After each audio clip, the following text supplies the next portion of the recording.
Hello, gangsters, and welcome to the #1 podcast in the world, the Mobius Zone podcast. We have myself, Masno Cuts, the best Sonic tuber ever made, Wikipedia once again. We have Nitpicker01, who makes a series called Nitpicking, and he basically reviews games and talks about how bad they are.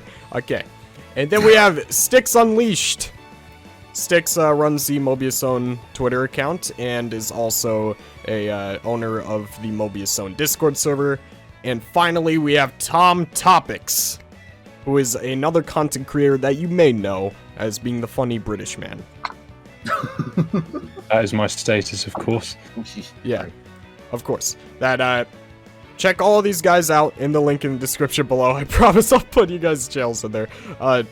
So the main topic, or the main focus of this podcast today, will mainly be about Sonic characters and how they've been handled, mishandled, how we should change them and whatnot, things like that. And just to start it off, how much time you got? Yeah, how much time? Yeah. What do you guys think of the current state of Sonic characters, just overall, in the current moment in time in the franchise? Underutilized. Yeah, I think the main thing is I think the main problem is that, we haven't seen anyone other than like Sonic and Tails up until Forces. Like, that's the main thing, is like we just haven't been seeing them. And I'm putting something in a plastic wrap. I'm trying to make too much noise. Bro, what are you doing? Sorry. Is that a cosmic brownie, bro? No, it's a Satisfy grip. So what? Where was I? No, this channel is not sponsored by Satisfy. Don't worry. No, it's sponsored by NordVPN. No. Anyway, what was it? So it's just the fact that we haven't been seeing the characters like up until Forces, and then Forces like didn't do anything with them, like nothing.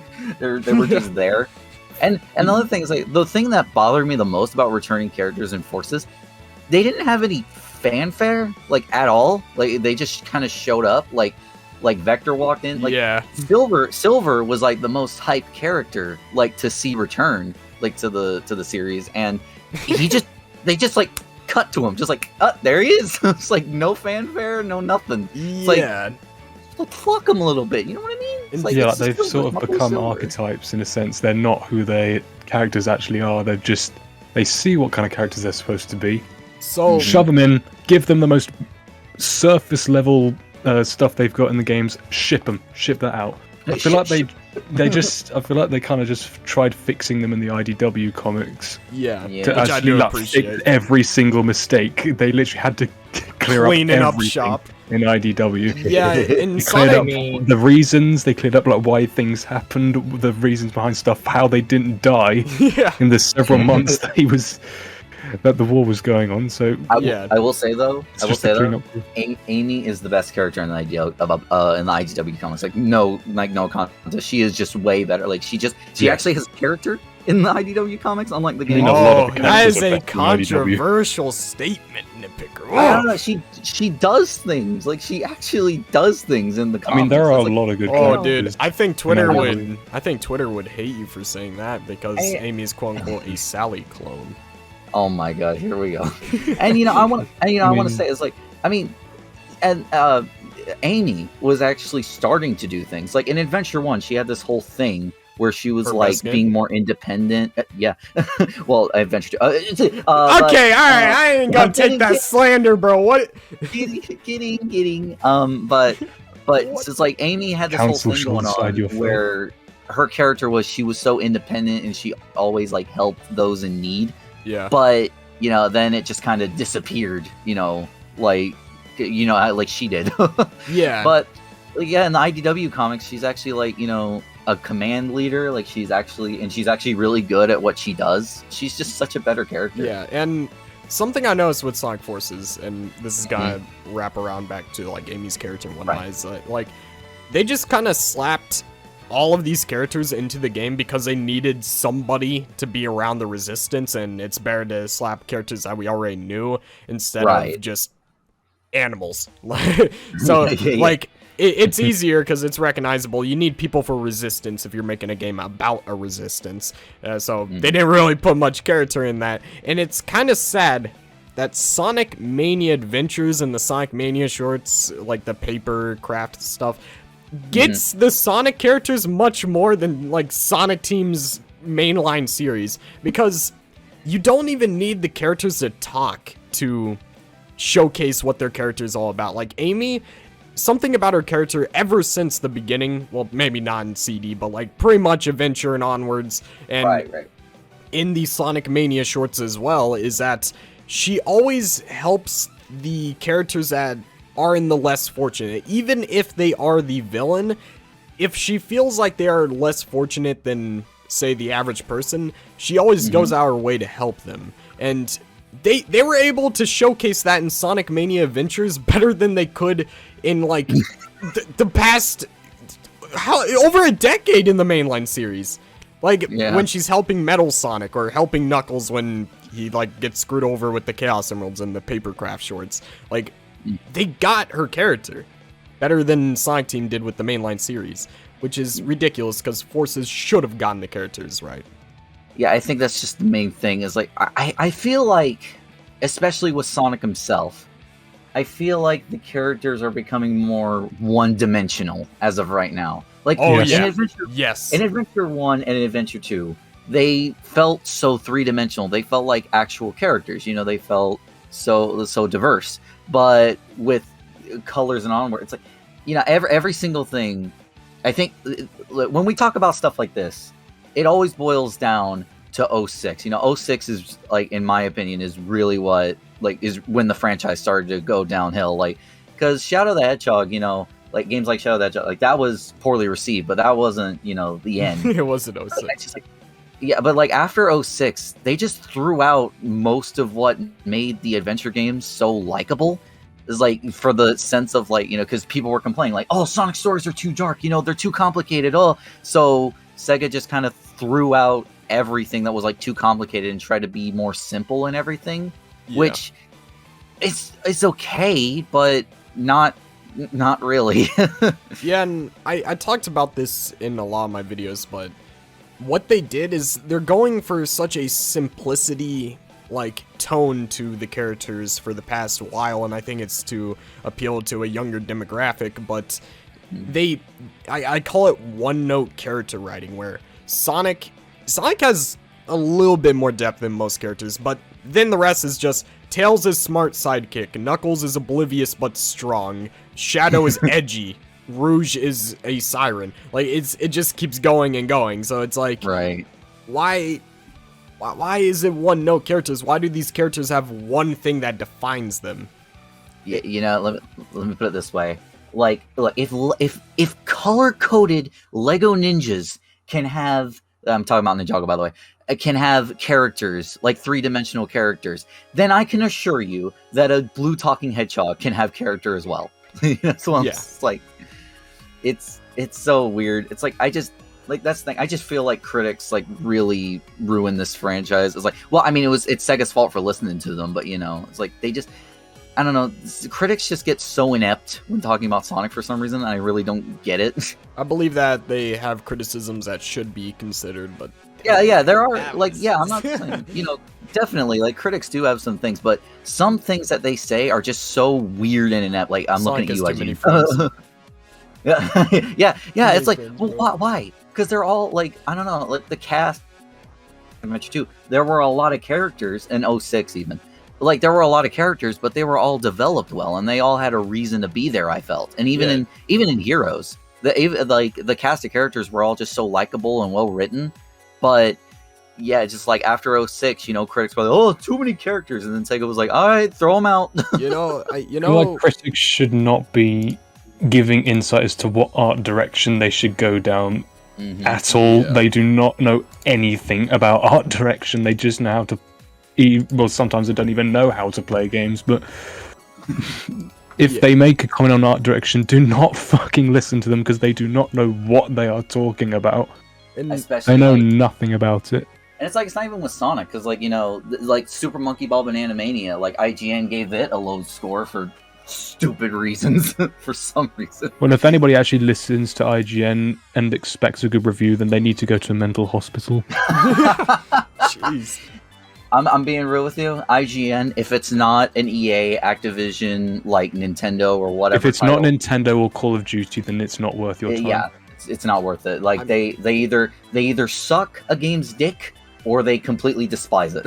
Yeah. All right. So the next topic, and I can imagine there's gonna be a lot of strong answers, but I have a feeling that that a lot of you might have the same answer. Mm-hmm. Who out of the Sonic cast got the worst treatment with writing? All right, 3, 2, 1. Oh, Shadow. Shadow. Shadow. Yeah, I was thinking Shadow. You know, and something that's come to me recently. So the character started out like having this really cool backstory, you know, in Adventure 2, and they threw it all away in Sonic Heroes and Shadow the Hedgehog because, you know, he lost his memory and everything. And then in Shadow the Hedgehog, he had full amnesia and he threw away his past, which is pretty okay. I'm actually okay with that because I think in 06 his character was still, you know, pretty well written. But they aren't even consistent with that, because something I've been thinking about recently is that Sonic Twitter, you know those Sonic Twitter like Q&A things? They have this running gag with like Maria, and it's like, Maria, don't say your name! And it's like, that's not really Shadow's character because Shadow threw it all away, so why would he even care about that? You know what I mean? Throw it all away. They throw it all. I was thinking that. Yeah. It's like, I require a succubus just to exist. Well, the thing is, I think they screwed up the writing as soon as Heroes come along, but you could always sort of edit it around was the beginning of Heroes. the end. Yeah, it was When the beginning of the Shadow end. came along, you literally like you give a million different stories. Only one of them's canon. Nobody knows if they're just gonna play that game. Nobody knows which one's meant to be canon. It's like Right. Yeah. and you write Shadow in such a way where a lot of the people who haven't played the game or even have played the game are going to see all of these parts of the game that aren't canon, and they're going to think, well, that's Shadow. Well, I mean, And all now the backstory content is canon, but yeah, I get what you mean. Yeah, now people have a warped vision of what Shadow is. Hmm. You know what? So they just throw it all the way at the end. You know what annoys me most about Shadow? What's that? Sonic Team from the beginning, they said they won't bring back Hypersonic because it's too much like Dragon Ball Z. But then they write Shadow's, after 06, they write Shadow's character to be a literal, word-by-word, exact recreation of Vegeta from Dragon Ball Z. Like, that is literally Shadow's character now. He's constantly trying to prove that he is the best and better than everyone else, while also being edgy and not being able to take anybody's like love and affection. It's literally Vegeta. That is Vegeta from Dragon Ball Z. Like, you don't want to copy Dragon Ball Z, but you did it anyways. Like, people called Shadow a Vegeta clone as a joke back like when Adventure 2 and stuff was going on, but now it's actually like serious. It's like legit, you made the joke like real. Mhm. God, let's bring back Hypersonic. Yeah, it's so weird. I don't get. It's like Sega makes the weirdest decisions ever, and like with no explanation for them. It's so weird. I don't get it. One day I'll understand. Maybe, I don't know. Probably Yeah. not. I don't And expect. I will say, I wouldn't know what to do with Shadow if I was in their shoes, because like Shadow is just so confusing at this point. Like, they honestly just shouldn't have given him amnesia. Like, honestly. Or did the thing where like they threw him away, No, his at this memory. point, I would say you should write him to be like a friendly anti-hero where he has a friendly rivalry with Sonic. But Mhm. overall, they're both trying to achieve the same thing, and that is stopping whoever the villain is. Yeah. Like, you kind of see that in Forces a bit, when that sort of clone, like, Phantom Oh, I Shadow got something to say goes about towards that. Sonic, and Shadow just kicks him in the face. However, like, it doesn't feel the same as the sort of resolution in SA2, where they're sort of actually focusing on a threat rather than being like, oh, Infinite. Oh, what a big deal. Yeah. And it's like, So, I mean, how I think they should go about fixing Shadow, what they should have done for writing him, is they should have doubled down on his friendship with his team. So like in Heroes in 06, there was a heavy emphasis on Shadow's relationship with Rouge and Omega. Like even at the end of 06, like where he's taking off the inhibitor rings and he's like, the world will persecute me, I don't care, I got my friends, where, you know, that kind of thing. Like that was a powerful moment because we could see like Shadow may not have a great relationship with all the rest of the characters, and I think characters in depth explain this best, but like Shadow was kind of an introvert, and Omega and Rouge was like his closest allies, right? They were a team. They may be like anti-heroes, but they were a very close team. And what I think they should have done in Forces is not make Shadow hate Rouge and Omega, but make them like close and make them work hard to fight Infinite and all this. But yeah, because that's the only people Shadow really talks to in that game anyway, so that could be his team. They're friends, they're close to each other. Shadow shouldn't be like, oh, Rouge and Omega, I hate you guys. That's not realistic, that's not his character. He likes these guys. Exactly. That's like his family. You can't just like say he hates them. What? That's so stupid. Speaking of Team Dark, I have another character I want to talk about real quick. Omega. Omega. I loved Omega in Sonic Heroes. Like he was, like even Shadow the Hedgehog. Even he was okay. He was good in Shadow the Hedgehog. Like he was he just wanted to annihilate everything that pissed him off, and he was so scary but funny. Like he was just amazing. He just had like no bone whatsoever, and that's what I liked about him. And especially the voice, like I hate his voice now. Like in Forces, like target rank confirmed. It was like, it's so bad. Yeah, and I love the part in 06 where like he knew that he was going to be the one to kill Shadow. Like it's like that was your. That's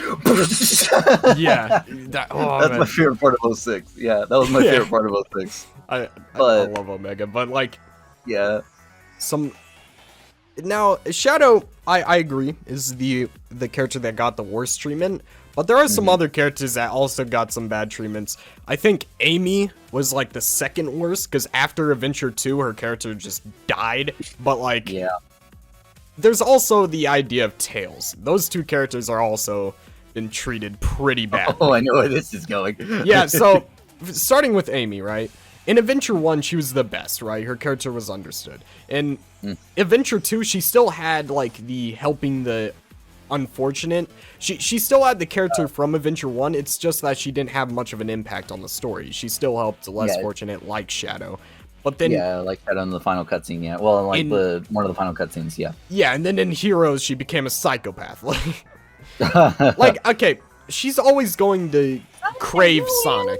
Yeah, she's always going to crave Sonic. She's always going to be trying to not assault Sonic, but like try to be with Sonic. Not yet, at least. But like she's always going to be crazy for Sonic. I'm fine with that being a part of her character, but something that was also part of her character was she helped the less fortunate, and that also meant that she would stand up to Sonic, who she admired, to protect her beliefs, like how she did in Adventure 1, where she stood up to Sonic to protect Gamma.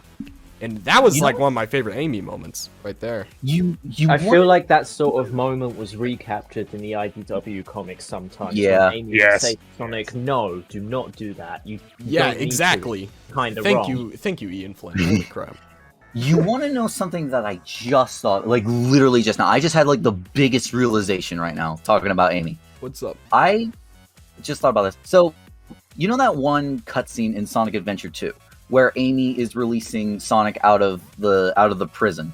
Yeah. And she says, "If I tell you, will you marry me?" And he says no, and he's like, but she still gets him out anyway. It's like, I've always wondered, like, she could just stay him locked in there. It's like, okay, fine. But I just realized that's actually kind of part of her character, because like, the whole like helping out the less fortunate, like that her personality overpowered like her craving for Sonic. Like, you know what I mean?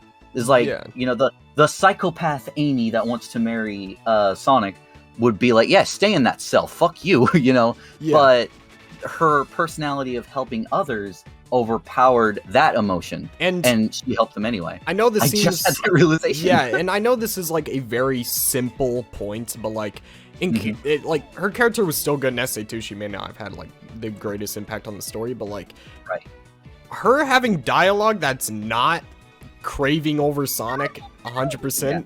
Yeah, like even in that prison scene, she was like, "Marry me, Sonic," but like that wasn't the main focus of that cutscene. She was able to have other competent dialogue, but like in other games in the future, Lost World, where her only dialogue is "Sonic, I love you. Ah, please have my children." You know, like there is no dialogue that isn't her trying to like get impregnated by Sonic. That is like her only character, and it's annoying. It's like, please say something else.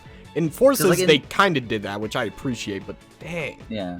She has more of a character in Forces, definitely, than like. Yeah, you but know, the character she had still in not there. Forces is literally like the character she was meant to have in Forces is the one she has is in IDW. Yeah, which is,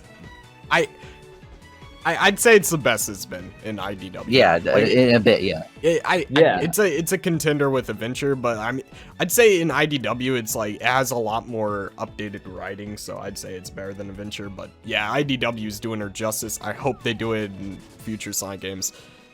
But the last character I want to talk about in this segment is Tails. Yeah. Oh, well, let me do the line. Oh, chaos! Sonic, help me! Oh my! I had to do the line. I had to do the line. I mean, right, no, I got something to say here. Go ahead. This sort of like, so it goes from Sonic 2 to Sonic Adventure, and he sort of builds up the courage to do things by himself. Sonic Adventure 1 and 2 keep that. Sonic Heroes, they're sort of forced to team up automatically, and you know, if Tails didn't really have enough courage to continue doing stuff by himself, come Heroes, you sort of put up a wall to being able to be more confident because they're forced to work in a team. However, you see him work by himself again in Shadow, and then in 06, he's sort of, I don't really know, it feels like he has no character sometimes. So Literally. here's the thing, right? Like with Tails, they sort of kept up with that in a way where in games like Unleashed, Generations, Lost World, they always had Tails' character where he was independent in those games. He couldn't fight off monsters for some reason, but he was independent to the extent of like, if Sonic didn't have Tails, he would be so screwed because Tails is like the perfect plot device. He's like, oh, my machine tells me that Zavok wants to kill you. You know, it's like, it's so easy to just use He's Tails. the plot device. He's the magical MacGuffin of the entire series. Yeah, so pretty much. Can I just say, in Unleashed, he does the exact same thing he does with Chaos in Forces. Yeah, I He just know. does it to a Yeah, but much the bigger difference here, extent. though, right? You got to understand that the difference here is that he's actually beaten Chaos before in the past, whereas in Unleashed, that those are completely new, like otherworldly-looking creatures to an extent. Exactly. But So it's not Yeah, exactly a I very knew- fair comparison to make. I knew that point was going to be brought up, but I wanted to clear that in case anyone else makes that yeah, comparison. well, Right. I kind of have, okay, well, I somewhat agree with Tom, but wow, I can't believe I'm arguing against Unleashed here. But like, I feel like if Tails is going to be a smart character, like how they're doing right now, I feel like he should have some kind of gadget to attempt fighting those monsters. Like, I mean, he doesn't have Like to be in SA2. successful. Like, he can try a gadget and then it fails, and then it's like, oh, well, I gotta fly away now. That would have been much more appreciated. Well, yeah, sort of like an SA2. It wasn't more of Yeah. a gadget as it was much a mech, but the point still stands. He built that. Yeah, and that... And oh man, we're about to praise IDW again. In IDW, he's smart and he's like a big part of the story, and he's really good for the story. But at the same time, he also takes matters into his own hands. He's a fighter. He like in that one. Okay, actually, I'm not gonna spoil anything. But let's just say he takes matters in his own hands. If you haven't read it, then get a life and read it. Yeah, go read it. Yeah. Is there? I haven't read past Tangle and Whisper. I'm trying to get to that, but I still haven't read it. All right. So, Ooh. is there any other characters that you guys feel like got a really bad treatment? Let's see. I mean, hey, again, you have a list. I mean, you have how long you have? I mean, I feel like we'd be here for hours. I Yeah. mean, is there Yeah. any special notes you guys have? Let me think. I mean, they Um, still just brought Silver back in forces for no reason. But Isn't the obvious one to say Sonic?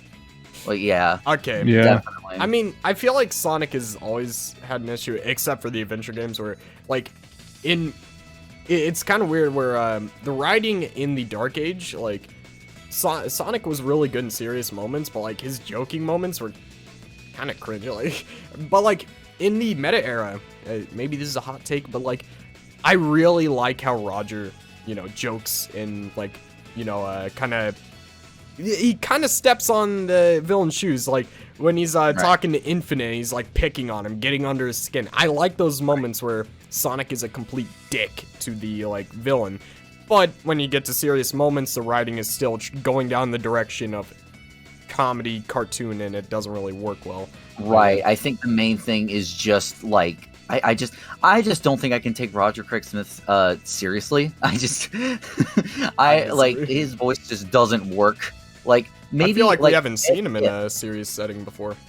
Right. I mean, will we say have, it- but it's with different games. Well, well, yeah, like Lost well, World, yeah, Lost in, World. Lost World. yeah, but in Lost World, like, even in that moment, the writing was like, I talked about this in my Lost World video, but, like, the writing was still going on this Cartoon Network style writing, where it just didn't fit in the moment. Like, I analyzed that one scene for longer than I probably should have in that video. Right. Why it's just terrible from the beginning. But yeah. Well, yeah, but if you look at Roger in other media, he can definitely do serious tones and act in a serious way. He is very talented and he's a capable actor, and there's proof elsewhere that he can. So that means he can here. The question is he ever going to here? Will Sega Is he ever let gonna him? give Will sufficient Sega let him? writing? Yeah. That's Yeah, the is main he thing. ever going to be sufficient? Is he ever going to get sufficient writing? Or You know, I will say, I think he got really good with Forces. Like, he got pretty close. Yeah. But the thing was that it transitioned from a rebellion war story to the power of friendship in the final bit, and it's such a rough transition. Sonic had a rough transition into the power of friendship. No, but it's yeah, sort but of just a middle finger to the rest of the game's climax. like it was so good. The tone was pretty all right. Like it was dark, but it was a little, it was a little bit on the cartoon side. But I think it was all right up until the end, where he's just like, "Wrong, loser. The real power is the power of friendship. That's something you and your cronies lack." It's like, it's just so out of left field. I just hate it. Hey, Like- are you saying that? My ex-bull's little brother cried at that scene. And sacrifice him. But yeah, it's like I get it. Like Sonic's about friendship and everything. I understand that. But if you it's like friendship is cheesy. Like, and especially when you say it out loud. Like, you see, Yeah. if I were to do it that way, I would have some kind of, I don't know, arc where like Infinite has to rely on like the clones Or and like they fail him or something, and then in a very subtle way. But when you say it out loud, let me compare it to this. All right, let me compare it to this. In Shadow the Hedgehog, the whole android story thing, that was a genius plot point when you look at it, without the cutscene, right? Like the whole Shadow being an android, him thinking he's an android, that's a genius thing. That's a genius storyline. But it's the fact that he said it out loud is the thing that made I agree with you. Like, maybe this is a critique of a lot of cartoons. Instead of saying the message at the end, what if you just let the viewer connect the pieces that friendship is what brings us together without saying it? Like, Well, no, it has to be said music because and it's for everything. children. If it can't be said out loud, then why bother? All right. Well, anyways, No subtlety is allowed. let's get into our next subject. And I don't know if you guys will even have an answer for this, but who out of the cast got the best treatment out of the changes that we've had? I don't know. The good ones, I think, are all the same. It's like they're all just kind of one-dimensional. Honestly, it's like let me feel put, like let me put it this anyone's way. benefited. Let me put it this way: the characters that are written the best are the least offensive. like Sonic, he's the least offensive out of all of the cast. Because there's nothing like he's just one-dimensional and all that. He's not like that. That's all it is. He's just a one-dimensional character now. When you he's say least best offensive out of treatment, all are of we them. talking overall? Wait, overall. which character do you think has improved or at least stayed at their quality in the current I writing? I would say Amy, actually. Like, she improved a tad. Yeah. I mean, again, we were talking about forces, and it's like she's definitely declined the least. At like a minimum, she's definitely declined the least. She stopped Right. going psychopathic over Sonic constantly in Forces, so I Which consider is that character a tiny Which is- growth. Yeah, tiny Well, growth. no, in I development. think the way it was handled in Unleashed was balanced. There's definitely a way to make it weird and sort of like too much, and I feel like Heroes crosses that line a bit too much. Mm-hmm. Yeah. I guess I will say one of the things I do like. It's a bit subtle. I mean, they don't portray it as subtle, but if you look at some dialogue from Amy, like if you talk to her at times when you're the werehog, she still likes Sonic, even if he's a werehog, which goes to show that she likes Sonic. But she doesn't just like him just because he's super fast and hot and everything. That kind Well, of that's the thing. thing, because of That's how the most I can say. borderline psychopathic she was in Heroes. Unleashed tones that down, and then Forces gets rid of it. I Yeah. think that it was handled decently well. I know Jen's full well Amy. it wasn't that. intentional, because Jen's also had that same sort of mentality that Unleashed had. But it tones that down a lot more. I don't know. That one scene you have with Amy and Jens is like, Yeah. Yeah, versus and the same thing with yeah, Lost versus- World. Oh my Yeah, god. but versus half the cutscenes in Unleashed, though. I Hey, guess. either that, Like half of or Unleashed cutscenes have Amy in. either that, or Sonic prefers the werehog form, if you know what I mean. Ooh. I'm Well, kidding. actually, I mean, there was something that I wish Unleashed went a little bit more in depth in, and I'm not saying this for Sun Amy reasons, but like there was a moment, and we barely get to see this in the series, but like Sonic's confidence broke for a moment there when Amy's like, Yeah, "Who are you?" And like, yeah, and Yeah, I kind Yeah, of that's- like I was that about for a to moment, mention that. and Yeah, that is. Yeah, and I and then kind she, of. like cheer up. Yeah, and Mhm. I noticed that was like a trend. I also noticed with SA2 where whenever Sonic has an insecurity, Amy is always there to show like Sonic's insecurity. Like at the end where Sonic is questioning the ultimate life form at the end of SA2, Amy's like, "Hey Sonic, I have tits," and he's like, "Oh, let's go to the planet as blue as me," and like Yeah. you kind of Well, yeah, without that, she's always there when he breaks insecurity, and it's always the female love interest that Sonic breaks confidence around. Like I also analyzed this in the Lost World video, but there is a moment in Sonic 06 in the final cutscene of Sonic's story where Sonic like reaches for the edge, right, and he fails, but like for a moment there you can see on his face, like you never see Sonic with this expression where he's just like he's in disbelief Devastated. and like devastated and just like he doesn't know what to think, that he just failed at something, failed at protecting someone that he clearly has a love interest for. I mean, I don't care about Lise, but like Yeah, well, yeah. I Like, cared he about does, Sonic's to your point, emotion at that Sans.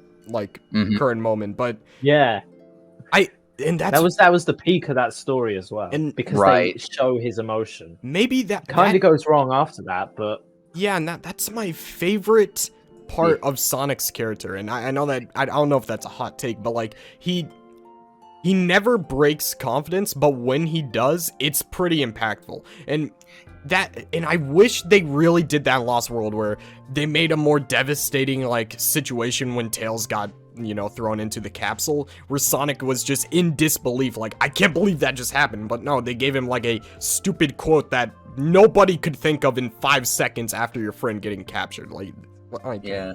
Yeah, you know what's funny? Yeah, I feel like Sonic's relationship towards Elise was more developed than Elise's relationship towards Sonic. When you really think about it, that makes no sense, but it makes a ton of sense at the same time. Yeah, I really think Elise just has no redeeming factor at all. Honestly, it's like I looked over 06, like maybe I'll change my mind about Elise. Maybe she's not that bad. Maybe it was the criticism towards her getting to me. And then I played the game, and it's like I literally just didn't. There's nothing to her. She has no character. I'm sorry. How she not cried for 10 years? And I want to say before anyone brings that up, it doesn't make sense. Therefore, I have no connection. I don't care. Look, you can give me the most saddest plot point ever, but if it doesn't make sense, I can't relate to it. Therefore, I don't care. Because I find it hard. A viewer can never really have any sort of emotion. If you're confused, nothing will work.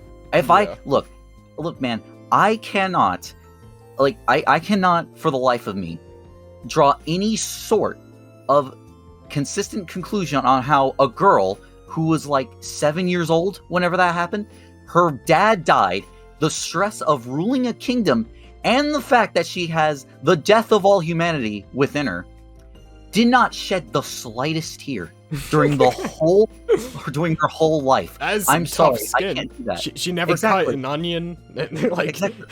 To be fair, you see at the start of 06 that she is emotionless, and that would do that to somebody. Not being forced still, to never show emotion. However, let me say it. However, they never ever explain how she is like this. They never show the events preceding current day. You're just left to say, well, Dad died. She was told not to cry. She didn't cry. When realistically, if you showed this entire kingdom, the stress that gets to her, if you showed that in more detail, it would make a bit more sense. I'm sorry, I just can't believe that she never cut an onion, never stubbed her toe really hard, never just cried randomly. What? Hang on a minute. Why? No, just one thing. And this is a nitpick. I mean, that's kind of she wouldn't cut an onion, would she? She's a princess. People do it for her. So you got to rule that one out. I guess that's fair enough. And see, here's another thing. I'm okay, so if you're gonna use the thing where she's an emotionless rock, right? And all that made her an emotionless rock. Okay, that's fine. But how do you turn from an emotionless rock to someone who is fond of a blue talking hedgehog? The minute she sees him, right? I guess the only way that I would have explained that was if Elise was a big fan of Sonic as a child. Nitpicker. So, well, yeah. I have one thing to say to that. Look at all the Rule 34 of emotionless people. I think it's easy to get emotions from a blue hedgehog. A way I would. Of course, you'd be an authority in that. You. Hey. A way I would have done it that would have made sense in my opinion is maybe make Elise a fan of Sonic before the whole accident, and maybe seeing Sonic, she gets all nostalgic and I agree. That does sound good. That would have been a good way to explain it. But there literally was just nothing. I'm sorry, I cannot. I have no relation to Elise at all. She's just a stupid character. That's just nothing. I don't think you could make a human and animal work like that anyways. And I know people have said that it's worked in the past, but Sonic is a talking animal with very human characteristics. You can't make that work with a human. I'm sorry. And I want to say, before anyone comments the words, if Elise was a hedgehog, nobody would complain. That is a lie, because Elise being a human is only part of the problem. That is only part of it. That is not the main problem. The main problem is that she is just not written well. She is just not written well. There is no chemistry between Elise and Sonic. There's more chemistry between Sonic and Elise than Elise and Sonic. I know that doesn't make any sense, but still. So It just annoys me. Elise literally has no redeeming value. Her being a hedgehog would only slightly fix some problems I have, but nothing else. All right. Okay. Sorry. So, I mean, we kind of already talked about the next topic, so we're going to skip to the next one. Mm-hmm. All right, this is where we're either going to get canceled or hurt in some way. Should we bring in the characters from other Sonic media, such as Sally Acorn in the Freedom Fighters, or even Tangle and Whisper from IDW? Any of those characters? I would say no, because the game, by nature, will have a watered-down version of these characters. A game can't have as long of a scope as a comic. It can't have... We can have as much perfection as a comic, but the thing is, a comic is a much more simple form of showing your story than a game. Mm-hmm. A game takes so much effort to bring this story to life versus a comic. The odds are these stories will be nowhere near as fleshed out the comic, and people will be disappointed. Mm-hmm. You know, I think it's like, you know, it's like that thing where it's like, don't bring any new characters if you can't develop the ones that you're already doing. You know, it's like learning to be a cook, where it's like you can't even boil water right. Don't try to cook a cake. Don't try to make a cake. You know what I mean? Okay. I got an opinion that's going to diss every Archie fan. All right. I'm sorry, Archie fans. I'm okay. You can like whatever you like, whatever. Here we go. Sally Acorn and the Freedom Fighters, I don't think they should be in the main storyline of Sonic the Hedgehog. I don't think they should be in the main canon. But I think Tangle and Whisper would fit very well into Sonic. You just I mean, off. that's definitely possible, as they Alright, are new characters. Yeah. Hear me See, out. I agree with you, but you pissed off because, like, look, the Archie fans hate Tangle and Whisper because, like, you know, because Sonic Forces Speed Battle, every Archie fan was pissed off, every single one of them, because there was like, they don't care about us Archie fans, they only care about IDW. All right, hear me out. Okay, I'm about to explain this. So, Go on.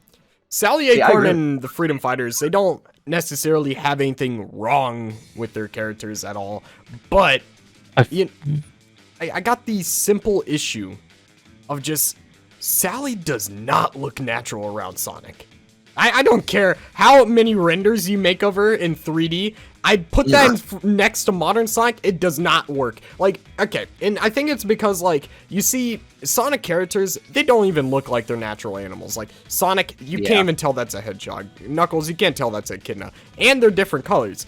With Sally, she is drawn like a chipmunk, and you could tell that's a chipmunk or a squirrel just from looking at her because her colors aren't unique, and it just it strikes Looney Tunes stuff. And even with the design change and the art style change sort of in Archie, it still doesn't look right, especially in 3D. It doesn't match the current iteration that the entire series is in anymore. It worked like back in like 90s, like early 2000s, but now modern times it doesn't suit the art style at all. Yeah, also, and the thing with Tangle and Whisper, they suit Sonic and they look cool and they look like fun to play. Tangle has like that tail thing. Whisper has a sniper rifle.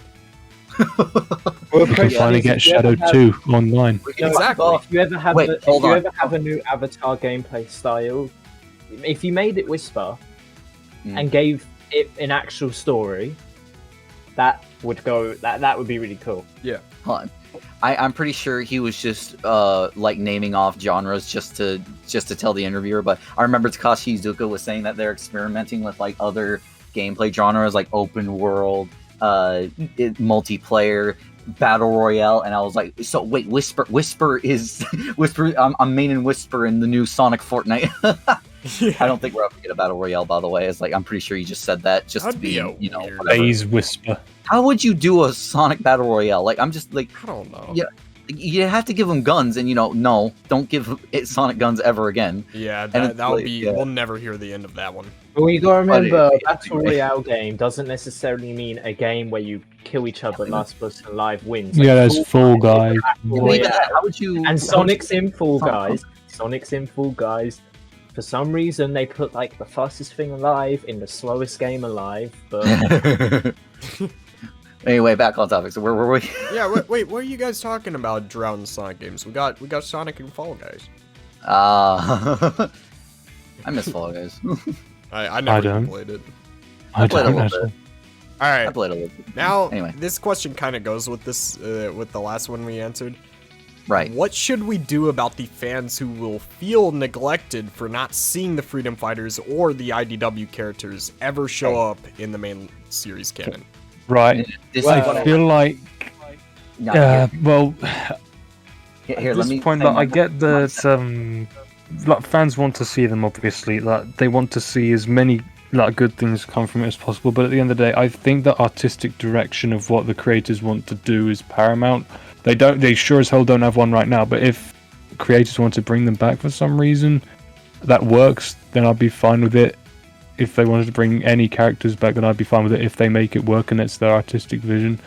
And I don't really agree with any fans that say, "Oh, they're purposefully not bringing them back just to piss us off." Like, it's kind of tone deaf assumption to make. See, here's my simple answer. Here's my simple answer. All right, look, this is what I had to say to Sega about that or anything else that they want to do. If the fans disagree, screw them. Do your own thing. Yes. Do your own thing. Well, Do you what gotta in a remember, nutshell, if a yes. character- Do you gotta what you remember, think if a is best. character died, no, you gotta remember, like, if a character died, like, say Silver died now, he would never come back. You don't bring a dead character back, and people would want him back, but they wouldn't. You don't complain. retcon. You just don't Don't retcon. Yeah, and so you don't bring the Freedom Fighters stuff back because they're not canon. Just because they're in Sonic CD, for example, doesn't make it canon. Plus, I'm pretty sure that's a different iteration of the Freedom Fighters. Mm-hmm. Okay, I got two things out of that. Number one, if they bring back the Freedom Fighters, that would mean Sally and Sonic have to be a thing. And if that's not a thing, people are probably going to be upset that Sally isn't with Sonic. Yeah. All right, that was just a side note. Second Here's the thing, thing. I agree that they should just say screw it and not include the characters. But I feel like games like Sonic Forces Speed Battle, the mobile games, hopefully this redeems myself with the Archie fans, but like, I feel like you should include Sally and characters like that. Since it's not canon, why not show these characters that haven't fair. been used in a while? Like, I'm fine with that. Fair. Agreed. Yeah. Well, as I'll long as agree they're with that. allowed to do it, then yeah, Well, yeah, I don't as long as mind they're them allowed being to do it, spin-off games. Yeah. Spin-off Because like games don't Ken affect Pender the shit. Like story. that's the main thing. Like why Well, I mean, none of these characters are back is because of Ken Pender. No, you had all of these characters that weren't canon to the franchise in All Stars Racing. That's a better game for it, in my opinion. Like, that's cool, having all these other characters. I would kind of prefer more Sonic characters in All Stars Racing. But if you look at TSR and compare it to All Stars Racing, as far as the character roster goes, I am fine with the amount that All Stars has got because there's so many other characters as well. Right. Like, I'm pretty sure All Stars Racing has 4 times the amount of characters, and you can play them individually instead of having to do this team mechanic. Yeah, Anyway, yeah. people like different type of gameplay styles when it comes to racing. But my point being is that there's about 4 times as much characters in All Stars, and most of these, a big chunk of these aren't even Sonic characters, but the game is better for it. Same can apply to Speed Battle. Yeah. Whether Agreed. they're canon Sonic characters, not Sonic characters, whatever. Yeah.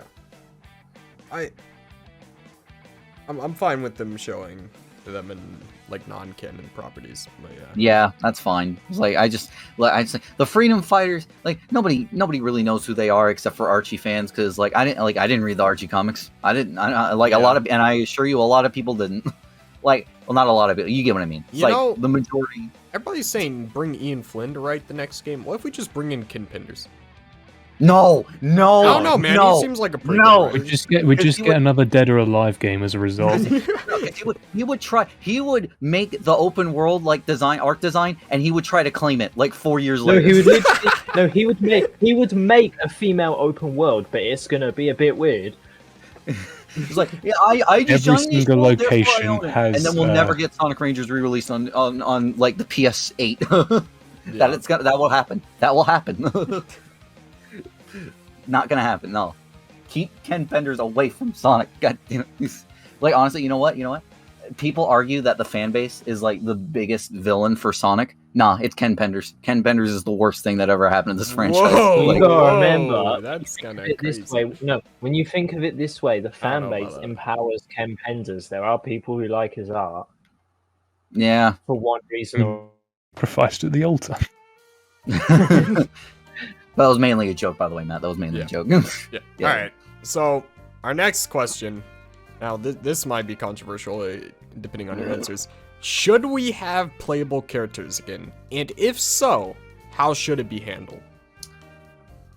Wait, did you say playable characters? Yeah, playable How characters. do you play the game without Okay, playable like characters? other playable characters other than Sonic, like Tails, Amy, Well, whatever. no. If you're gonna have Tails, Amy, and stuff, like I saw that in Cole, I know what you're gonna say, but just let me talk here. Yeah. Sonic Omens had Shadow. Shadow had quite a few abilities because the game engine came with that. Problem is, this game didn't utilize any of the abilities. That's an issue that could come up in a normal Sonic game. The thing is, if you're going to add characters like Shadow, you need to make the gameplay around these specific characters, not make a level for Sonic and adapt it. So, my thinking is, if you're going to add something like Shadow, give him some custom abilities, some out there abilities like Omens was kind of looking towards, but make the level designed around these abilities. You got to remember, Shadow doesn't have to be a clone of Sonic. It's not going to be like Sonic Forces episode Shadow DLC. Do not do that, because all that is a normal Sonic Forces level with Shadow instead. He plays the same, he feels the same. What you need is to make it so that each character has their own like gameplay style, and that's one thing that I think Adventure 1 and 2 kind of were going for when it comes to Knuckles.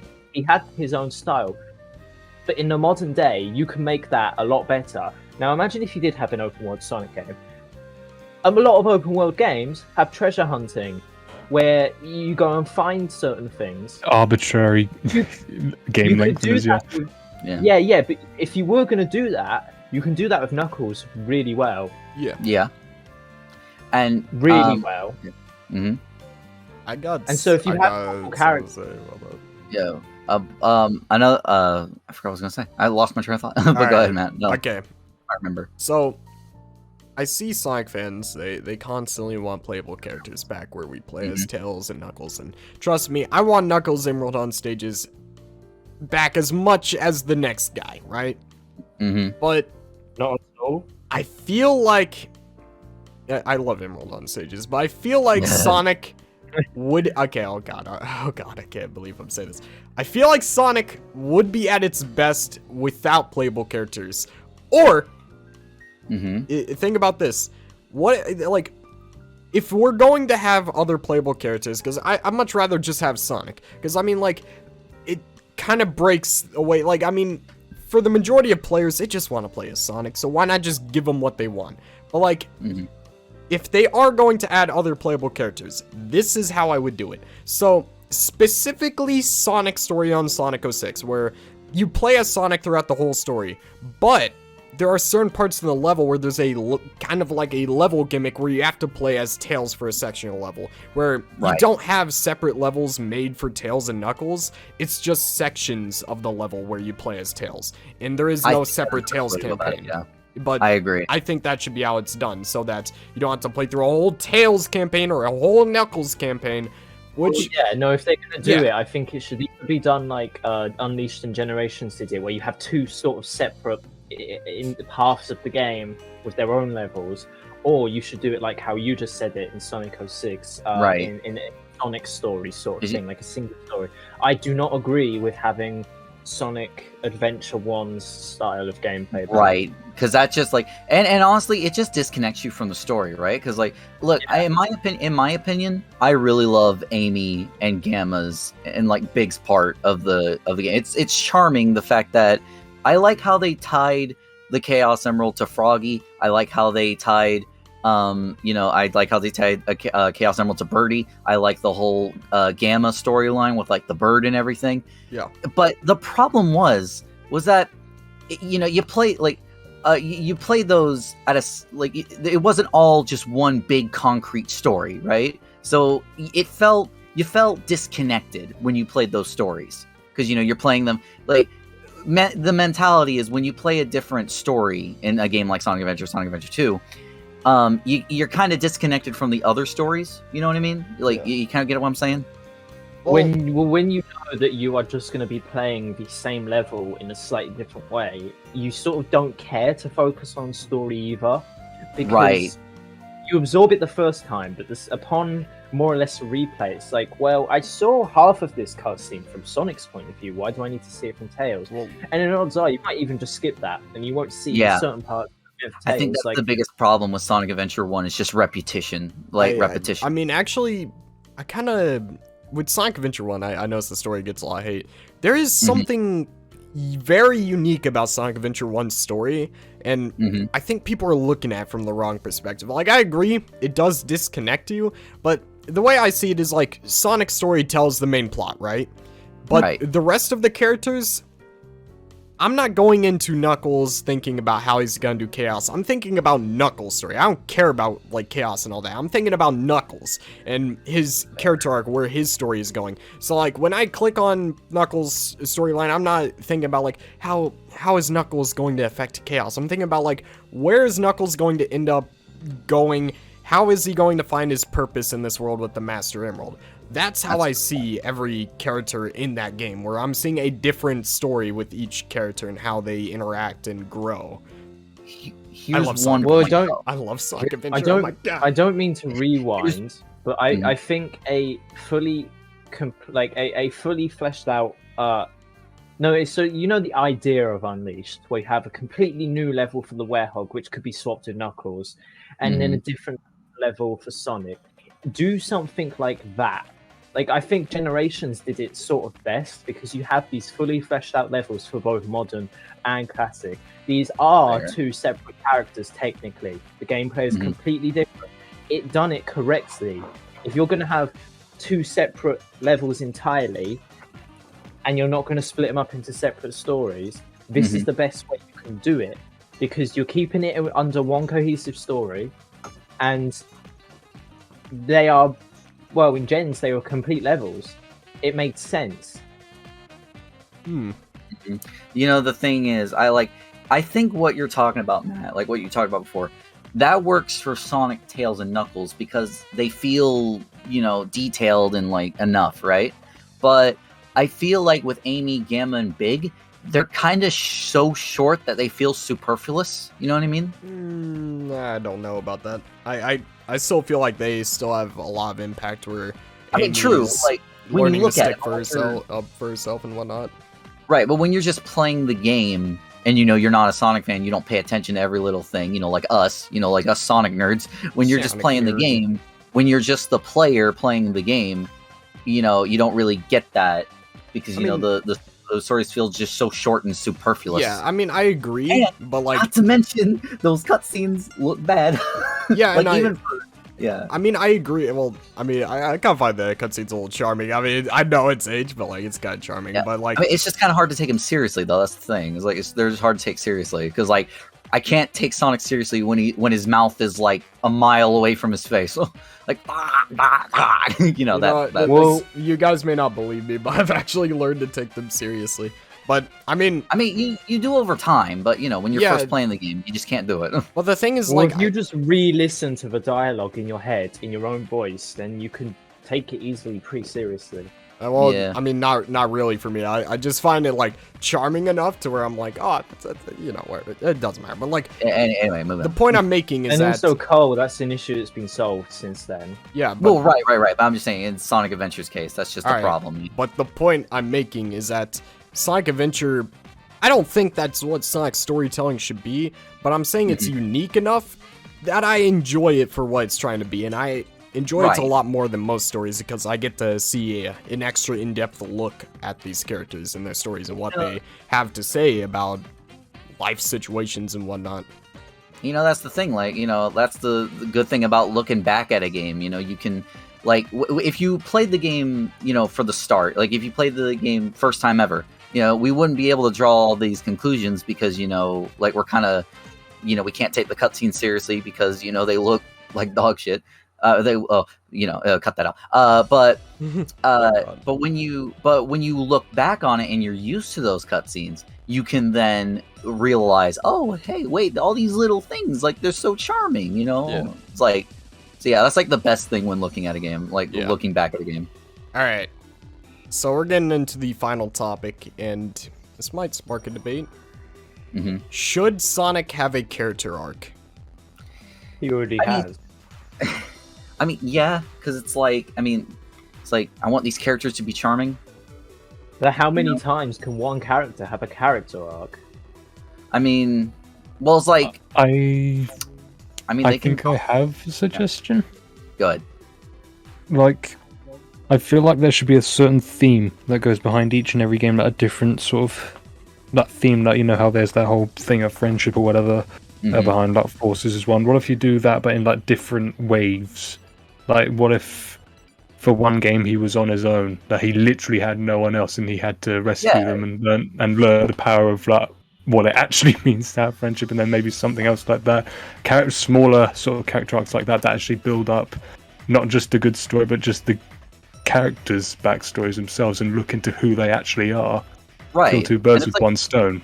And not every game needs to, not every game needs to have, development. That's how stories work. Like you take like some games like have a small amount of backstory. Some have major, and you're like, that's fine. It keeps developing the characters and makes them more enjoyable. Yeah, and the problem is that when you have a game and the characters learn nothing at the end, then it feels so like, what was the point of it at the end? What was the point of the story? Yeah. And that is very prevalent in Forces. Yeah. I mean, the way I see Sonic. Wait, actually, you go ahead because I'm gonna be a while. Who's gonna talk? I didn't have. Well, I mean, with Lost World, I think I'll continue here. But Lost World tried. It tried, but it failed very miserably, because I feel like what they did with Lost World, they saw that these sorts of things in stories work very well, so they tried doing it without even trying to understand the fundamentals of why it worked. There was no build-up. The payoff was really, really awful. And it was just flocked with bad writing. There were no ups and downs. It was just, this is happening. Now it's resolved. So, it's so linear. No tension. It understood what it needed to do, but it didn't understand how to do it. Right. And that's why it felt so... It's just utter garbage. So, alright. I know what I have to do. For Sonic's story, right? I feel like if he's going to have a character arc, right? It doesn't really have to be like him learning something new necessarily, like how a normal character arc. It would be more of like, I guess, learning in a way of how to deal with a certain situation. Not so much you're learning to be a better person, but how to handle something. Or like, just any sort of like experiences, smaller like that. So just everyday stuff. For an example, right? Like, if Sonic breaks in confidence, like say if Lost World story, Tails' like capture was devastating and Sonic didn't know what to say, and he's just like in disbelief that he wasn't able to protect his friend.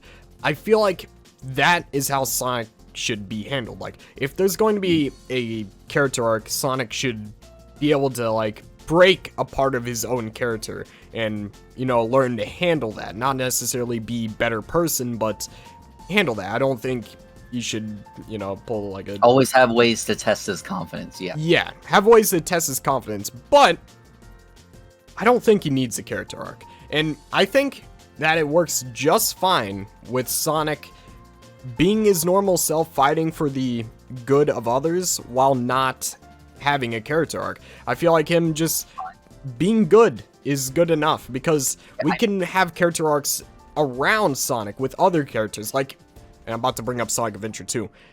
Sonic doesn't have that much of a character arc in that game. He's just, alright, we gotta shave the earth, but like, Shadow, he has a character arc that's directly related to Sonic, but Sonic isn't really growing from Shadow. It's more, he questions himself at the end, but I wouldn't really consider that growing, I guess. It's more of just, Shadow's directly tied to Sonic, but Sonic doesn't need a character arc to tell a good story, and I feel like sometimes that's a lot more charming, seeing Sonic be able to,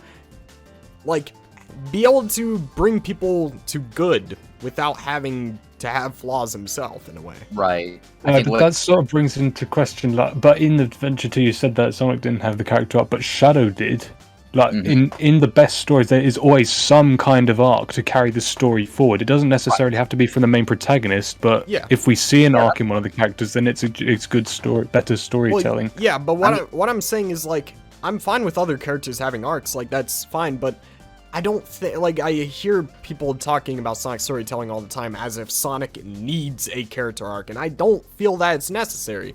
We can have... No, it's not, like, it shouldn't be the first focus. Yeah, I feel But like... if they want to make a story-focused game, then they have to consider the use of it, because it's a great narrative device that can work in a lot of scenarios. Yeah, and I agree, but I feel like you can still tell a powerful story, sometimes even more powerful, without a character arc, showing Sonic's purity in a way. And Shadow was, like, Sonic Adventure 2 was a great way, where Shadow was having this character arc, and Sonic didn't need one. It worked perfectly good. Yeah, and that's what I'm saying, that even if the main character isn't having it, then a character arc somewhere in there usually is the one that makes it feel so great. I'm not arguing against other character arcs. Like, I guess in the classic 2D games, they were very simple stories, but they still got their meaning across very well and effectively. With Knuckles' story in in sprite form, it works pretty damn well. Yeah, but Sonic didn't even have that much of a character arc in those stories. Yeah, I know, it can work in specific scenarios, but I feel like in 3D games where they talk, there needs to be some more complex narrative stuff rather than that show not tell. From the other characters, and like, you know, and you know, give like obviously give something for Sonic to do. Obviously, you give something for Sonic to do in the plot. Obviously, you know, because he needs to do something. He needs to be the hero. You know, obviously, and yeah, I'm in agreement with that. I feel like Sonic should be the hero who's just saving the day, and like the side character. I mean, that happens in other media. Like a lot of the times, like some people like side characters more than main characters, but that's just because, you know, we kind of learn more about them and like their emotional. Also, side characters aren't usually complete one-man armies a lot of the time. Right. That's why they're called side characters. It's like, yeah, it's good to develop them while the hero is fully developed. They're you know, the hero is the one that we're supposed to look up to. They're the one that are, you know, quote unquote, you know, it's big, massive quotes here. Like, they're the ones that are perfect. They're the ones that are experienced. You know, those are the ones that we look up to. They're the leader. They're the ones, you know, who can do and then. So let me put it this way. So you have, you know, you have the hero who's like the leader of the whole team, and then the side characters and the villains and everything. They're the ones that are still learning from the hero. You know, I think that's the best dynamic to go with it. You know, especially with Tails and Sonic Adventure. You know. He looked up to Sonic, but he learned from Sonic and learned how to be his own person and not rely on Sonic. You know what I mean? It's another great game. That's a great example of why Sonic doesn't need a character arc. Yeah. So it's like, yeah, just like Sonic being perfect and every other character, like learning from him and inspired from him. You know, that's perfectly fine. And you know, that's I don't know. I'm not sure if him being a perfect character is the best way to go. Big massive quotes. Well, you know, you can, and you can like by perfect. By perfect, I think he means like he doesn't need to grow necessarily. No, like character arc. Yeah. And he can still, you know. No, but still, I feel like there should be something to give it some sort of substance instead of him just going away with nothing. There has to be some level of substance to stick. Right. Like, I get that he has to be like the anchor for the entire crew, but still having nothing that just doesn't make him feel good as a character. No. Each story will have other elements within the overall story that add the substance. It doesn't need to come from Sonic, because Sonic can feel the effects of whatever else is done in the story. Like, say for example, Tails got kidnapped again or whatever by Eggman. Sonic's going to feel that. Sonic has to deal with that, and he has to obviously confront that, get him back, whatever. And you can portray emotion in a scenario like this, and Sonic doesn't need to be the one doing something wrong or the one in direct. I don't think danger is the right word, but the one in the direct story. He can go through emotional struggle, but you know what we're talking about is like he just doesn't really need to grow with 5 games. You know, he doesn't need to grow his character because he's the hero. He can still like go through emotional struggle and everything, but in terms of like growing and having development, you know, that's for the side characters to do. Like an example that I'm thinking of, my favorite show of all time, Transformers Prime. Optimus he's years old. He was under the influence of his master. I forgot his name. I can't remember his name at the moment. But he's the experienced one. It's what the side characters look up to. But he still goes through emotional struggle. Like, he still has to deal with Megatron, like his brother betraying him, and like having to figure out a good way to stop him. He still has that. He still has a burden, but he's not really growing. But every other side character, that's the growth. Like, they grow. You get what I mean? Yeah. I mean, something like that, just some kind of emotional way, no matter anything really. Actually, I mean, something to gripe along. If Sonic's going to have a character arc, right? Mm-hmm. I kind of, and this would be like last game scenario, right? Where Right. If there's ever going to be a definitive final Sonic game, I feel like the story should be about Sonic's legacy, like from a. Oh man, I don't want to say too much because I have something planned in the future for this, but like, say like Sonic's legacy, where the story tells about Sonic's legacy from a figurative standpoint of like, his legacy in the gaming industry, but also his legacy in Sonic's world, right? And I feel like if you're going to tell the final story, they should have a character arc where, and I feel like this would be so impactful, where Sonic has been a leader who the whole cast could look up to. It's like, oh, Sonic, you're such a great guy, good job. Where, yeah, but in the final story, I feel like Sonic should struggle to the point where I think what Matt's trying to talk about is like, he should go through like what he like. We're talking about how he's perfect.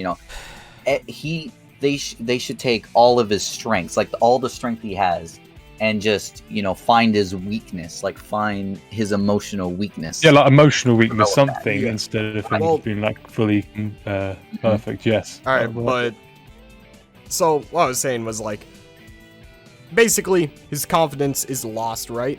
And everybody who's looking up to him is like, all right, Sonic, what do we do? And he's like, he doesn't. I don't know, man. And I feel like that's a great way to tell like Sonic's legacy of how he kind of just doesn't know what to do. Because I mean, if we're going to have like, it's always been I had talked about this earlier in the podcast, but it's always been hyped up as like, oh no, Sonic's confidence broke. Like, it's very rare, but when it happens, it's very impactful. If we're going to have a very strong game with a character arc, I feel like that should be the focus of, oh no, Sonic's character arc broke, which Sonic Forces should have been. Yeah.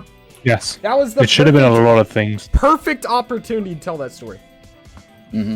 But, and it's like, and what it gets me is like, he doesn't seem fazed by the fact that he was taken by Eggman like 6 months ago. Like, when you see him, he has not changed a single bit. He doesn't seem to be emotional and like he's losing hope or whatever. He doesn't feel like it feels like he's only been in there for a few days, right? He doesn't feel like he's been in there for so long, and like where he's losing confidence, he can barely do anything. He has no hope left. He's just, what if he was in that cell, right? And now this may be a little too dark for a Sonic, story, but what if, like, I was talking about this earlier as well, but where like Amy was kind of used around when Sonic is like showing insecurity or something like that. What if in the cell they kind of like dangle Amy over Sonic, like by dangle I mean like where they kind of show Sonic that his friends are gone in a way, right?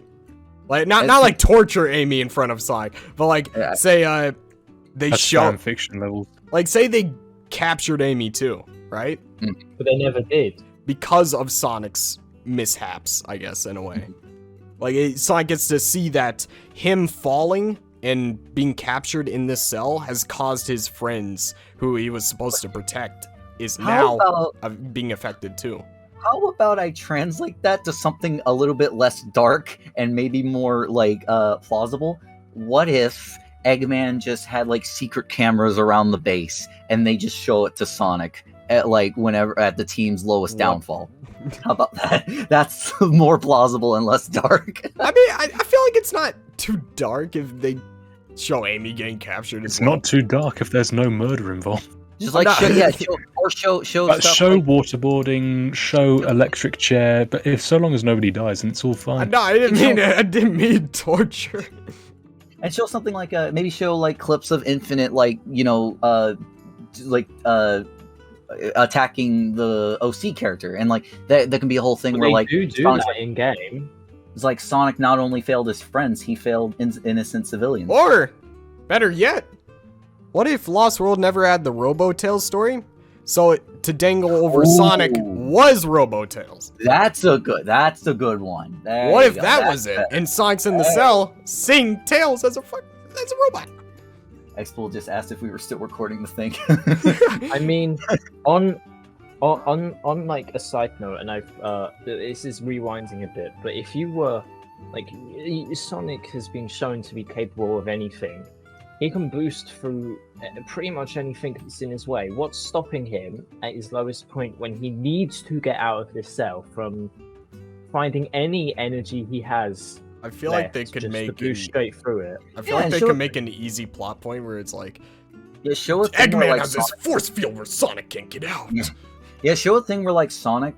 I got one. How about like show a thing where like Sonic's show like a little montage thing where it's like Sonic's trying to escape and he just can't. keeps constantly failing And as failing he keeps and failing, he loses his confidence slowly. Yeah, and then there's just the snap where he's just done. He Like, just falls doesn't- over and just sleeps. Yeah, he's just done. Like he just gives up, and he loses hope in like everyone and everything, and he thinks that his friends are gone, all that kind of thing. You know, when we're talking about like Robotails and Sonic Forces and whatnot, it reminds me of that one Phineas and Ferb movie where they go into alternate dimension and like Ferb or wait no, it was Perry Perry. became Rogue. As a Yeah. gun. Yeah, it's really I really hate Lost World because like it had a lot of things that they could have done, like Tails sucking up to Sonic. It's like, hey, how dare you not trust me? You trust Eggman more than me? Like, that's a genius plot Dude. point. Tails, why was there no boss fight for Robo-Tails? Why did we not fight Okay, Tails? I got a lot to say. So with Sonic 4, I talked about this a ton in my Sonic Lost World video because it could have been the best story in the entire series, but they messed it up, and it feels like the worst story. I'm gonna be real with you, because like, dude, they could have told the story of Sonic losing his confidence, Tails becoming a like robot, and Sonic how he would feel about fighting Tails, Sonic and Eggman's like dynamic, and why these characters hate each other, and like why Eggman still, after all these failures, is still pursuing the fight with Sonic. We could have explored so many things, but they. I'm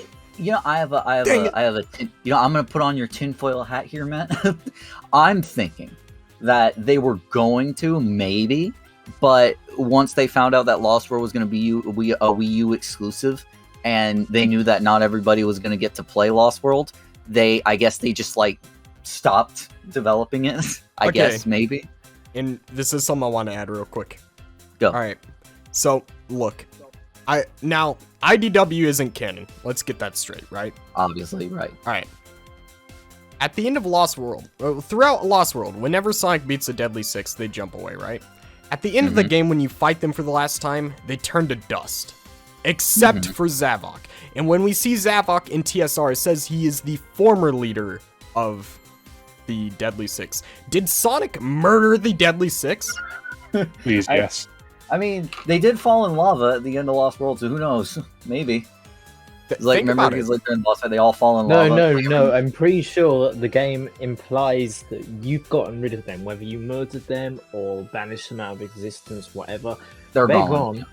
Yeah, because like I feel like that couldn't have been an accident where they jump away throughout the whole game, but they just turn into dust at the end. That couldn't have been an accident. That must be like the biggest coincidence ever. What you got to remember is you need to murder these things. These things are like Sonic's world equivalent of a devil, apart from like Dark Gaia and shit. But like, But not it's that Eggman. sort of thing. Yeah, it's that sort of thing where these these people, like Eggman and Sonic, have a rivalry, whereas these people will destroy the world. I mean, And, but at the same time, you know, as Eggman far tried as to blow up Infinite- the moon. yeah, but Yeah. as far as Infinite, for example, goes, or like you can arrest him, whereas like the Deadly Six you can't arrest. They're not human. Like they're not. Were they ever defined as people? As people? I don't think they were. I mean, And so, if they're not people, and they're more or less the equivalent of demons, why wouldn't you murder them? Because they act pretty much like it. Eggman's always wanted to take over the planet. He blew up the moon to take Yeah. over the planet. you can't negotiate with these villains. And maybe Well, it the would have been thing kinda is, cool. it's like Sonic and Shadow destroyed and killed the Bio Lizard because the Bio Lizard was trying. Well, I mean, yeah, It was at that pulling point, it the was Arc Bio Lizard, Lizard yeah. But trying it to didn't have thoughts. destroy It didn't have beliefs. It wasn't a Right. person. But Well, who's the saying Deadly the Six Deadly sorta Six did. were people? Okay, but like by people, I mean like if they can have thoughts and beliefs, I believe that's like Yeah, person. I But mean, if you're pure evil, Right. wouldn't you destroy it? I guess. Because Like, like, if it's because like the Bio Lizard was just a programmable monster that was just to like Yeah. he yeah, was you got more no so a choice robot with the Deadly than- Six. You got no choice with the Deadly Six. There's no more So, controlling them either. In conclusion of this podcast, what we've all learned here today is that Sonic murdered the Deadly Six, and you should be happy. Yeah, and you know another thing, I wanna ask one question. I know none of you are gonna have the answer for, but I just need one question. How is Zavok okay with Eggman leading him again? Like they could have wrote around it and Phantom say like, Ruby. Stockholm syndrome. yeah, here's my That's question. pretty Why- much that's the Phantom Ruby. Yeah, why didn't they say something like, I don't know, Zavok, like the Zavok we see in Team Sonic Racing? Maybe he was like a leftover thing for like he was a leftover clone. And it's like We could be. You got to remember the They didn't Phantom say Ruby that. never vanished. They're Sonic acting like Forces it's still is- Zavok, so I don't know. Well, Sonic Forces has been left on a cliffhanger. Like Mania explains, Phantom Ruby's gone from that area when it wasn't, but that's not the Guys, point. this is the same universe where Knuckles trusted Eggman twice in a row. Yeah, and also you got to remember, like Zavok's dumb. He's the smartest there, nearly, but he is also kind of dumb. That's kind of Uh, mean. Well, it's true. Dang. And no, but you got to remember, like Eggman, he probably or could easily still have access to a Phantom Ruby. And what you've also got to remember on top of that is, isn't TSR a spin-off game? I mean, I it don't is, see but it Sonic is and All Stars canon. Racing being called Yeah. canon anywhere, Well, or that being in the canon timeline, and I that's mean, TSR is canon though. Yeah, it's that weird. one is It's a canon. how weird do you know?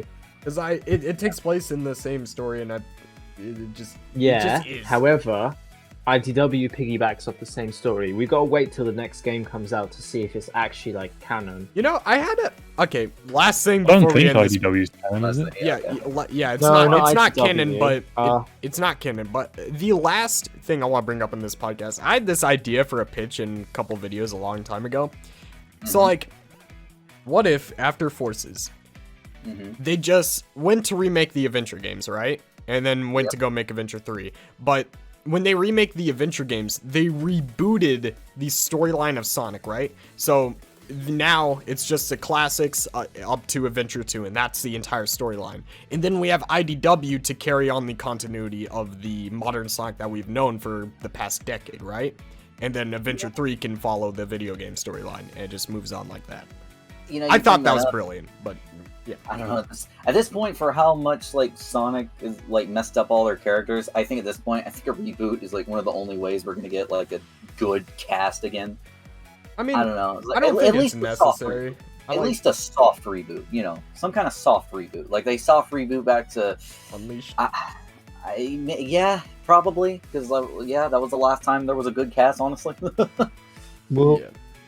the thing Yeah, is, well, if you're gonna soft especially- reboot to you know something what? like Unleashed, you gotta remember Forces was the newest take on the formula that Unleashed founded. Would you really want Unleashed that plays like Forces in a soft reboot? You know, I mean, no. So if you look at how Call of Duty handled their reboot, like they made a whole new game sort of Hey, thing. don't It was be a really bringing good. up Call of Duty on my podcast. No, You know I get no. infuriated when you do these things. If you do that with Sonic, that sort of level of quality, and you got something good going there. If it's at least on the same quality as Gens, then you could guess. do that. All right, we need what's up? I will say, in another Mobius Zone podcast, not this one because this has been going on for too long. You should definitely like tackle should Sonic have a reboot. I think that's a good subject that you should have in a future podcast. Yeah, definitely. But yeah. Anyway, yeah, we should probably end this podcast before. How long is it? Sticks name dropped Call of Duty, and I'm sorry, I'm gonna go on a rant if we start talking about Call of Duty. I'm sorry, you just got me thinking of. You got me thinking about that franchise, and it just triggers me. Oh my God. This is a Sonic podcast, not Call of Vanguard. Duty podcast. You think Sonic triggers me, dude? Just wait and hear my Call of Duty opinions. Yo, dude. Matt, we should make a new podcast. The Call of Duty podcast, where I just vent all my frustrations about that franchise for the past like decade. Yeah. Yeah, same. Anyway. God. All right. Okay. All right, guys. We're ending the podcast. Tom Topics. He makes video essays. He's a funny British man. Sticks Unleashed. He makes killer tweets on the Mobius Zone Twitter, and he is partial owner on the Mobius Zone Discord server. And Nitpicker. He nitpicks Sonic games and other games too. Yeah, he makes some good content. Make sure to check out all these guys down below. I do want to call out one of my videos because it literally is named. I wouldn't do this for any other one of my videos, but I have my Halloween special. Yeah, my Halloween special. I worked really hard on it, so I'd be really appreciated if y'all went and watched it. Yeah, go watch that. It's the beginning of his lore. All right. Ooh, the lore. Yeah. All right. Thank you guys all for watching. Oh yeah, and there's Maz No Cuts, best Sonic tuber. All right, low gangsters. I'm gonna have to head out. So thank you all for watching the podcast. Adios. See ya.